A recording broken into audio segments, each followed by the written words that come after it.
পশ্চিমবঙ্গ সরকারের প্রাণী সম্পদ বিকাশ বিভাগের উদ্যোগে প্রাণী সম্পদ বিকাশ সপ্তাহ পালন করা হচ্ছে।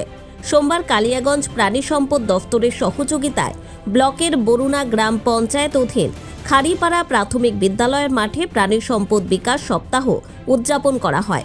উপস্থিত ছিলেন পঞ্চায়েত সমিতির সভাপতি হিরণময় সরকার, প্রাণী সম্পদ আধিকারিক ডক্টর মানিক লাল সাহা, পঞ্চায়েত প্রধান বিথিকা দেব শর্মা সহ বিশিষ্টজনেরা। এদিন বেশ কিছু গবাদি পশুকে বিনামূল্যে ভ্যাকসিন প্রদান করার পাশাপাশি পশুপালনের ওপরে সচেতন করা হয় গ্রামীণ মানুষদের। যারা গবাদি পশু নিয়ে প্রদর্শনী করেছিল তাদের মধ্যে প্রথম, দ্বিতীয় ও তৃতীয় হিসেবে পুরস্কৃত করা হয়।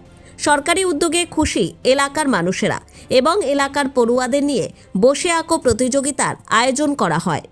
একটা বিশেষ কর্মশালা হলো প্রাণী সম্পদ বিকাশ দপ্তরে। কি বিষয়ে বলছেন? আপনারা জানেন যে প্রতি বছর প্রাণী সম্পদ বিকাশ একটা উদ্যোগিত হয় আমাদের উম, গোটা পশ্চিমবাংলার সাথে সাথে কালিয়াগঞ্জ ব্লকেও হয়।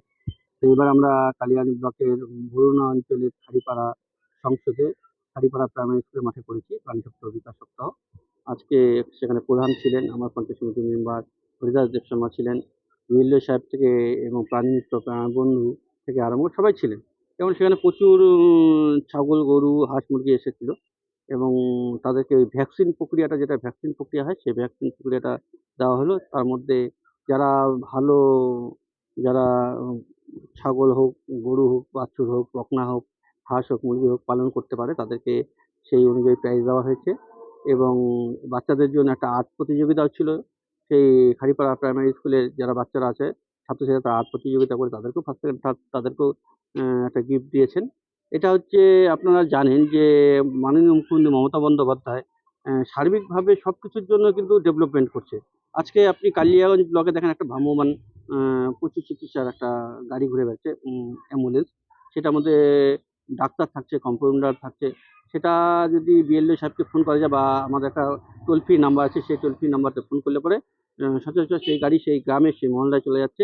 সেখানে গিয়ে সেই ভ্যাকসিনের প্রক্রিয়াটাও কিন্তু তারা সেই মারফত দিতে পারছে। সেখানে এটা দেওয়ার কারণ হচ্ছে যে অনেকে আপনার পশুপালন করে তার জীবিকা নির্বাহ করে। তাদের ভ্যাকসিনটা দিয়ে দিলে তাহলে তাদের রোগ জীবাণুটা ছড়াবে না এবং ভালো থাকবে, আশেপাশে রোগটা হবে না।